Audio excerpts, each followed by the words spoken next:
France-Québec 2025. Avant de vous dire ces quelques mots, il est tout à fait normal que j'appelle sur la tribune nos 3 finalistes qui sont sur le podium. J'appelle Isabelle, si vous permettez de l'appeler par son prénom, Isabelle Picard. J'appelle également Mireille Gagné, si vous voulez français, ainsi que Yannick Marcoux. Voilà, on peut les applaudir. Merci d'être là, chers finalistes. Merci aussi de prendre quelques minutes de votre temps pour partager ces instants de bonheur dans le cadre de notre prix français, le prix littéraire France-Québec. Je ne serai pas seul pour accomplir cette agréable tâche lors de cette cérémonie et c'est pour cela que j'appelle également à mes côtés la pétillante Michèle Plomer, écrivaine québécoise et estrienne, et elle est elle-même lauréate de l'année 2010 pour son roman qu'elle a écrit HKPQ. Donc, merci Michel d'être à mes côtés pour m'aider à accomplir cette tâche.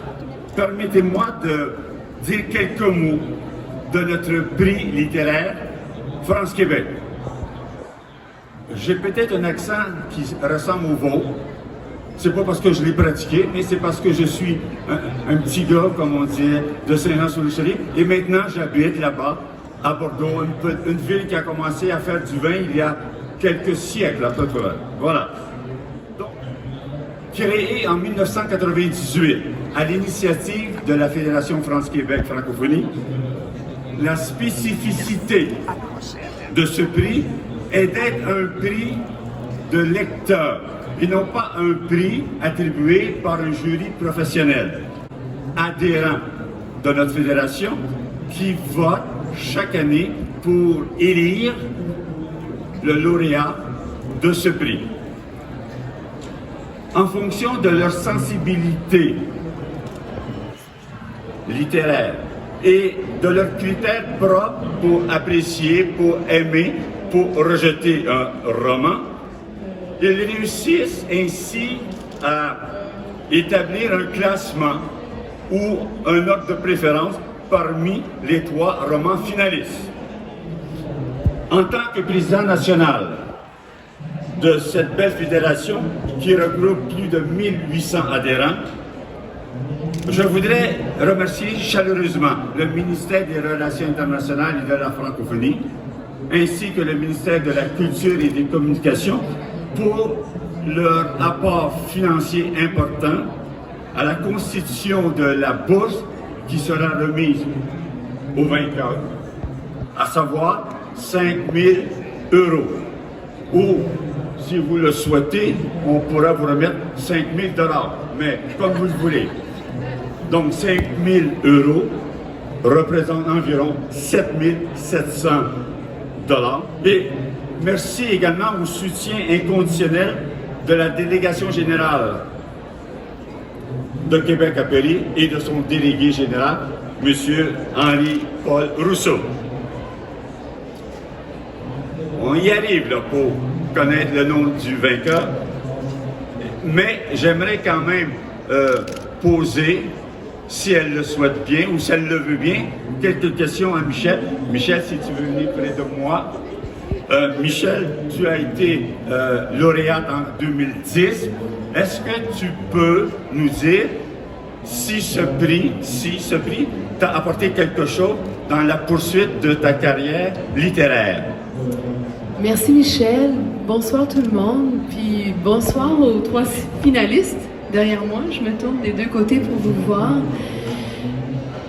Vraiment, d'avoir remporté le prix France-Québec a changé beaucoup de choses dans ma vie d'écrivaine et dans ma vie tout court. Le prix France-Québec, c'est un prix de l'amitié. C'est un prix qui est né d'une volonté, d'une relation et d'une découverte mutuelle entre 2 peuples qui se ressemblent, mais qui sont très différents aussi. d'avoir remporté ce prix-là et d'avoir fait la tournée a fait en sorte que j'ai noué des liens d'amitié qui perdurent aujourd'hui, qui sont parmi les liens les plus importants d'amitié de ma vie, mais aussi avec des amis lecteurs, lectrices, avec des gens qui lisent, avec des gens qui aiment la culture et qui sont dans une volonté d'échange, de partage, de discussion. C'est très, très précieux. Et j'ai été connue des éditeurs en France et le livre HKPQ qui a gagné ce prix a été publié en France par une éditrice, en l'occurrence, les éditions Genèse. Et j'ai été distribuée en France, en Belgique et en Suisse. Donc, c'est pas négligeable. Alors, j'ai une très grande reconnaissance et il y a en moi maintenant, dans ma vie d'auteur et dans ma vie de femme, dans ma vie tout court, il y a une grande partie de France-Québec qui reste en moi. Donc, merci beaucoup Michel, puis merci à votre association. Merci Michel pour cette belle et courte réponse. Je rappelle, mais j'aimerais vous dire que Michel a publié son 9e roman qui a sorti en septembre dernier, qui s'appelle De métal et d'amour. Donc je vous invite évidemment à vous le procurer, édition Druid par la boîte 923. Donc maintenant, temps de vous présenter nos 3 finalistes ainsi que leur roman. Par ordre alphabétique, hein, pour qu'il y ait de jaloux ou qu'il n'y ait pas de suspense en disant oui, j'ai compris que s'il dit en premier, ça veut dire qu'elle arrive le dernier. Non. Bien. Donc, le premier roman, et je demande à ce moment-là également à Michel à faire son travail, c'est Frappe à bord, roman signé par Mireille Gagné. Donc, il est publié aux éditions La Peuplade, pardon, et vous êtes accompagné de votre directeur général, Simon-Philippe Turcot. Le deuxième roman en compétition, c'est Je travaille dans le bruit, roman de Yannick Marcoux, voilà, chez XYZ.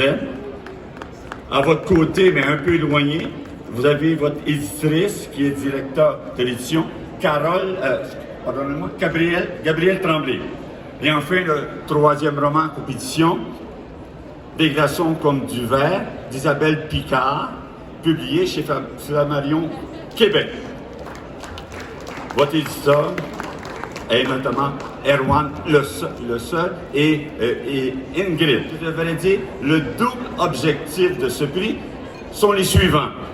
Tout d'abord, c'est pour permettre de contribuer à la promotion de la littérature québécoise en France et également de favoriser les échanges entre auteurs québécois et les lecteurs français. Cette rencontre, elle est possible notamment pour le vainqueur ou pour la gagnante.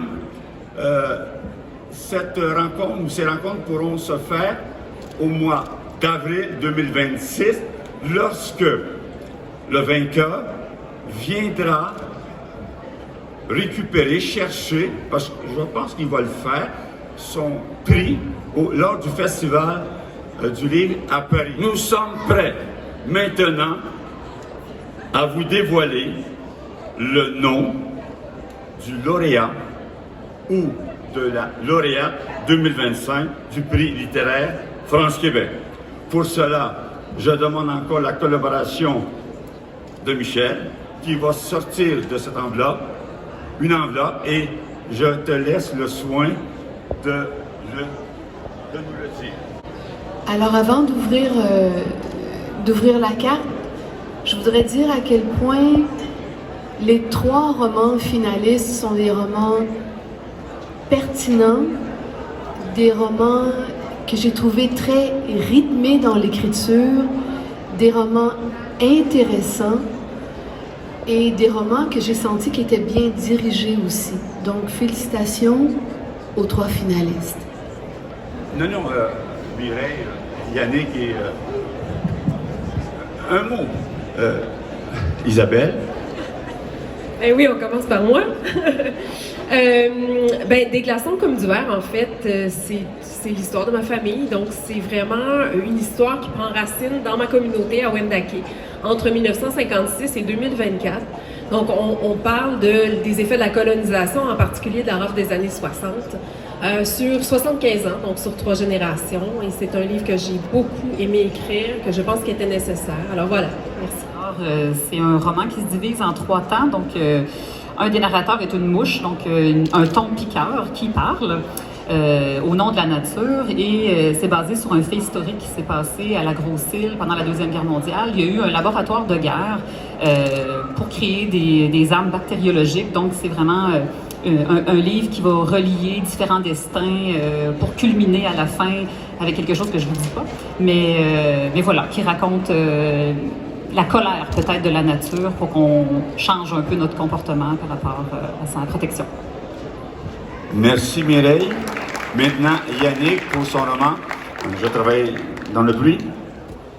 Oui, donc ce roman est né d'une expérience que j'ai connue pendant 15 ans. J'ai travaillé dans un bar, il y avait là un microcosme que j'avais envie de raconter. Et j'ai voulu laisser la place au bar, donc le bar étant le personnage principal. Comment le faire évoluer? Ben, par l'embourgeoisement du quartier. Donc ça se passe, c'est un bar jazz pour les circonstances, et ça se passe dans le Myland qui subit la gentrification. Et j'avais envie de raconter ça parce que c'est quelque chose qui touche beaucoup de personnes, et ça m'horripile pour dire le moins. Et en terminant, j'aimerais dire que hier, il y avait une collègue qui demandait à mes collègues quel livre décrirait le mieux comment vous vous sentez à la fin d'une journée au Salon du Livre, et quelqu'un a répondu « Je travaille dans le bruit ». Je trouvais que ça fitait. Merci Yannick, Isabelle et Mireille. Si j'étais l'organisateur de ce prix, vous auriez la palme, mais c'est pas moi qui fixe les règles. Les lectrices et les lecteurs, membres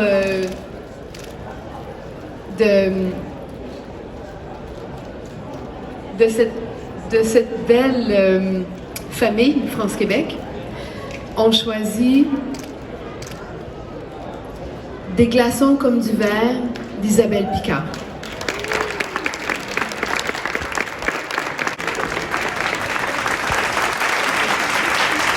OK. Cette histoire-là, elle n'a pas été facile à raconter. D'abord, je veux remercier ma famille qui m'a donné cette permission de raconter cette histoire-là.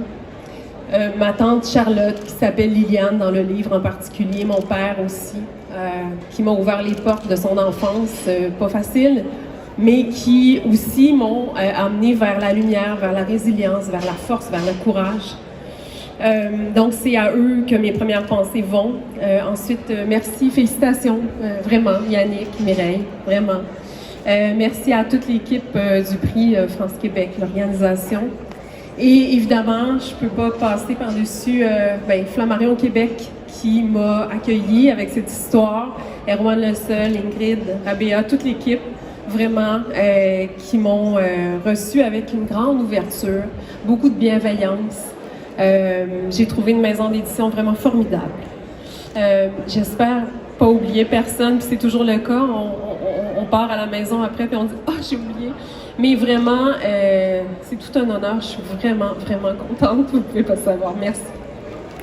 Nous, Isabelle, on se revoit à Paris au mois d'avril pour venir chercher votre prix. Aujourd'hui, on a proclamé le vainqueur. Après, vous allez venir chercher votre prix, à la suite duquel vous aurez une petite tournée à faire avec nos adhérents. Voilà. Donc, merci beaucoup.